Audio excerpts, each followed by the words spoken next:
Okay, if you've ever felt like you're just drowning in golf swing tips online, or maybe trying to figure out what the commentators are really talking about, well, it's a huge amount of information out there. It really is. It's overwhelming. Everyone seems to focus on, the very top of the swing, P4, or impact itself, P7. Right. But how you actually get to those positions, Yeah. that seems to be the real mystery sometimes. That's exactly right. And that's why the P system exists, isn't it? Those 9 key checkpoints, starting at P1, address, going all the way through to the finish at P9. They give us a common language. Precisely. They're not just random points. They let us measure, analyze your swing on video, make sure we aren't just, guessing about what's happening. Exactly. So today, we want to cut through some of that noise. We're going to focus on just one really, really crucial checkpoint in the backswing, P3, the mid-backswing position. Ah, P3. This is where things really start happening. Potential energy starts building, definitely. And it's often the spot where your swing kind of reveals its true nature. So our goal, for you listening, is to help you get a handle on the biomechanics here. What makes an efficient swing tick, and give you some clear, actionable things to look for based on your body type. Because honestly, if P3 is off, the rest of the swing often feels like you're just scrambling, trying to fix that initial mistake. That's where the big problems start, right? The biomechanical conflict. I mean, the biggest mistake you see amateur golfers make is trying to copy a P3 position that just doesn't match their body. Absolutely. Like you said earlier, if you're built more like, say, a Jack Nicklaus trying to swing like Rory McIlroy at P3, it's just not going to work well. It's setting yourself up for failure. So let's define P3 clearly first. Okay. So P3 occurs specifically when your left arm for a righty, gets about parallel to the ground. And you can visibly see the club has started to set or hinge. That's the moment. But, and this is the key part, how you arrive there looks different depending on your body. It does. It depends on which part of your core is really driving the movement. Which brings us to this framework we're using, BioSwing Dynamics. It helps categorize golfers into 3 main types based on their core: upper core, middle core, and lower core. Before we dig into the specifics of P3 for each, could you give us just the quick rundown? What do those types mean? Sure. Think of it simply as where you naturally generate your rotational speed and power. Okay. If you're an upper core player, your power tends to come from rotation above the chest. You rely more on your arms and shoulders, sort of a lifting motion. Got it. Upper body dominant. Right. Then you have the middle core player. Their power is more balanced, Yeah. generated from the mid-spine, the rib cage area. Everything moves more together, Yeah. synchronized. It's the classic connected swing we hear about. Exactly. And finally, the lower core player. Their power builds from the ground up. They really use their hips and lower back to dominate the rotation. Okay, so it's really about your structure, your mobility, maybe even your strength profile, dictating the best way for you to swing. That's the idea. It guides your optimal path. All right, let's start at the top then, literally with the upper core golfer. What does P3 look like for someone like that? Yeah, the upper core golfer, it's all about creating vertical lift and width, pretty quickly, too. Because their main levers, the arms and shoulders, are driving things, the movement naturally goes more upright. Think up and out. So what are the key things we'd see visually at P3 for them? Well, their hands will be noticeably higher up and also farther away from their body when that lead arm hits parallel. Higher and farther out, okay. Yeah, and because they're elevating so much, the club shaft itself looks quite upright. You'll often see it tracking above the plane of the shoulders, maybe even outside the trail shoulder line. They need that height to store energy for later. Okay, so if they're moving vertically like that, how do their wrists hinge? Does that look different too? It does, critically different. They tend to feature a distinct diagonal wrist hinge. Diagonal, okay, what does that mean exactly? Imagine setting the club as if you were standing on a slight uphill lie. It's not purely horizontal, not purely vertical, but diagonal. This makes the club head itself rise quite steeply above the hands early on. Ah, okay. That makes sense with the up motion. Right. And meanwhile, their upper body is already rotating quite strongly. The shoulders are turning, getting towards perpendicular to the spine angle. And you mentioned width too.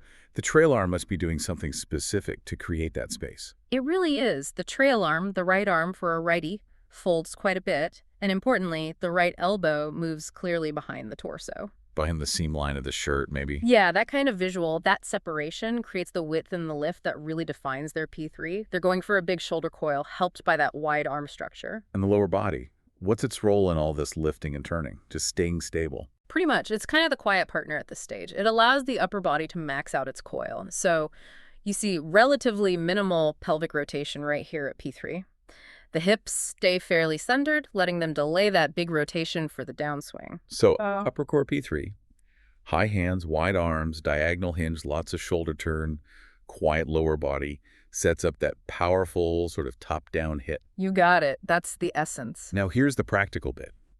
If you are an upper core player and your body wants that width and lift, what happens if you try to, say, tuck your trail elbow really tight and get the club deep like a lower core player? Oh, that's usually where things go wrong fast. Instant loss of control, typically. How so? If they fight their natural width and try to force the club deep and flat, they often lose the connection to their dominant upper body rotation. The result, the club face tends to roll wide open, just point straight up at the sky sometimes. Oh. Yeah, their natural structure is gone, and then they have this massive recovery job to do to get the face square by impact. Leads to huge inconsistency. That's a really powerful example of why matching matters. Okay, let's contrast that now with the middle core golfer. You called this the textbook swing earlier, emphasizing synchronization. Yes, exactly. Middle core players, they really showcase balanced movement. The key is maintaining that connection between the arms and the torso rotation. They tend to favor a more neutral swing plane, and this is important, a horizontal wrist hinge. Horizontal hinge. Okay, let's nail that down. How does that look different from the upper core's diagonal hinge? Okay, remember the upper core's hinge sent the club up and away diagonally. Right. For the middle core, think level, like you're balancing a tray on your wrists. The club sets pretty much right over the hands, often parallel to the ground itself. It keeps everything very connected. Connected. So P3 feels more compact for them. Definitely. More compact and controlled. So what does that mean for where their hands and the club are positioned? Well, the lead arm is still parallel to the ground. That's the P3 definition. But their hands stay much closer to the body. They follow a more neutral arc, usually right in line with the middle of the chest. And the club shaft? It tends to align right on or maybe just slightly beneath the shoulder plane. It looks very efficient, very athletic, like all the parts are working in harmony. And this synchronization, this harmony, it applies to their rotation too, doesn't it? Absolutely. This is where we start to see the X factor developing effectively. Explain that briefly. The X factor is simply the difference in rotation angle between your shoulders and your hips. For the middle core player at P3, the shoulders and the pelvis are coiling quite well together, maintaining good posture, good spine angles. But they're starting to create that separation. The shoulders are turning more than the hips. That builds torque. So they're winding up efficiently right from P3. And the trail arm, how does it support this connection? It folds more gradually than the upper cores. And crucially, the trail elbow stays more in front of the rib cage, or maybe just on the seam line. Not behind like the upper core. Correct. It's held in check, really supporting that arm-body connection. They're trying to keep the triangle formed by the arms and shoulders intact as they move towards the top. P4. Keep it all as one unit. Makes sense. And what's the lower body doing to help this synchronized coil? It's involved, but smoothly. There's a definite smooth hip rotation happening. Weight is shifting into the trail glute, the trail heel area. But it's stable. The lower body supports the coil, but the knees are generally pretty quiet. Not much lateral sway, no big push off the trail leg yet. So middle core P3. Yeah. Connected, synchronized, neutral plane, horizontal hinge, building X factor smoothly, stable lower body. Just solid. Solid, controlled, connected. It sets up a really fluid transition. Okay, and their common mistake. I guess it's trying to be something they're not, like trying to copy one of the other types. That's usually it. If a middle core player who relies on that synchronization tries to get really wide, like an upper core player, they often push the club too far, maybe across the line at the top, P4, and they lose that crucial connection they need. Their timing gets off. And if they try to get deep, like a lower core, then they often overturn their hips too early. That destroys the very X factor separation they're trying to build. They lose the torque, which often leads to casting or an early release on the way down. For them, connection really is king. Connection above all else. Great way to frame it. Okay, we've done vertical lift with the upper core and balanced connection with the middle core. Now for the final type, the lower core golfer. The one you said builds power from the ground up, really using rotation. Exactly. This is, in many ways, the opposite strategy to the upper core. Lower core players tend to use the ground earlier and build their coil mostly through their hips and their lower spine rotation. Okay. So their P3 is really defined by achieving depth, and consequently, a flatter-looking club path. Deep and flat. Got it. How does that change the visuals at P3? Okay, lead arm parallel to the ground again. Yeah. But now the hands are positioned noticeably deeper behind the torso. Deeper meaning more behind their back? Yeah, more behind them, more around the body, rather than moving upward like the upper core. And critically, this makes the club shaft appear much flatter, often well below the shoulder line, more horizontal relative to the ground. Okay, wait. I need to pause on that. Because in the notes, it says their hinge type is vertical. How can they have a vertical wrist hinge, but also have a flat club path? That sounds like a contradiction. Ah, yeah, that's a fantastic question. Yeah. It's subtle, but key. The hinge itself, meaning how the wrists are setting the club relative to the hands, is vertical, so the club is setting steeply upwards from the hands. Okay.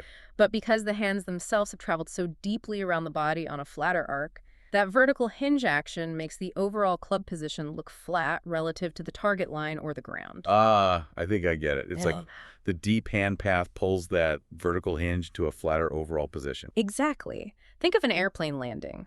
The plane itself is descending, like the vertical hinge, but its path relative to the horizon is flattening out, like the club shaft. The depth of the hands dictates the appearance of the shaft angle. Okay, that clears it up. The depth forces the vertical hinge to look flat. Makes sense. And this deeper path, combined with the rotational focus, often means the club face might look a little bit strong or closed at this P3 stage. That's often characteristic and something they need for their rotary delivery through impact. So if their power is rotation and depth, where is the coil focused at P3? It's heavily focused in the lower body. That's the engine starting early. The hips rotate significantly quite early on, creating that depth and storing energy from the ground up.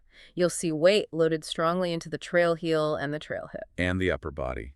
Less turn than the others. Generally, yes, less pure shoulder socket rotation compared to, say, the upper core. Their chest tends to stay more centered over the trail thigh. This provides stability while the hips are really turning underneath it. Maximize rotation while staying stable. Okay, so if they are the ground-up rotational players, what happens when they try to copy one of the others? Like if a lower core player tries to lift the club really high and wide like an upper core player? Oh, they completely short-circuit their power source. How so? If they lift instead of rotate deep, they sacrifice that crucial lower body engagement. They lose their connection to the ground forces, their rotation stalls out. Yeah. And because they haven't loaded their engine properly, they often get very steep coming down, maybe casting the club from the top. Yeah. It just doesn't work for their mechanics. They need that rotational loading early at P3. Wow. This really highlights how different the paths to power can be. Okay, let's try and summarize this. We've got 3 distinct ways to get to P3 based on your core type. Upper core gets power by getting height and width quickly, storing it up high. Right, vertical lift. Middle core gets power by perfectly timing the rotation of the upper and lower body together, maximizing that stretch or X factor smoothly. Synchronization and connection. And the lower core gets power by rotating the hips early, getting deep, and loading from the ground up. Depth and rotation. Exactly. So the really critical takeaway here for you listening is that P3 looks fundamentally different depending on who you are. High and wide, balanced and neutral, or deep and flat. Absolutely. And understanding which one fits you helps you avoid fighting your own body. Avoid that biomechanical conflict we talked about. P3 in all these forms serves the same basic purpose though, right? It does. It's fundamentally where your potential energy gets stored up for the downswing. Whether you store it through elevation like the upper core or through that deep rotational load like the lower core, P3 is setting the stage. It's building the foundation for the power that's about to be unleashed. The insight really is realizing you need to know your type.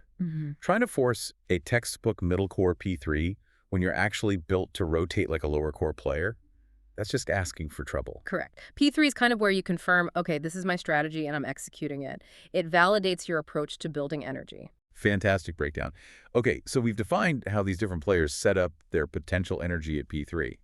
But obviously that's only partway through the backswing. There's still more to go. There is indeed.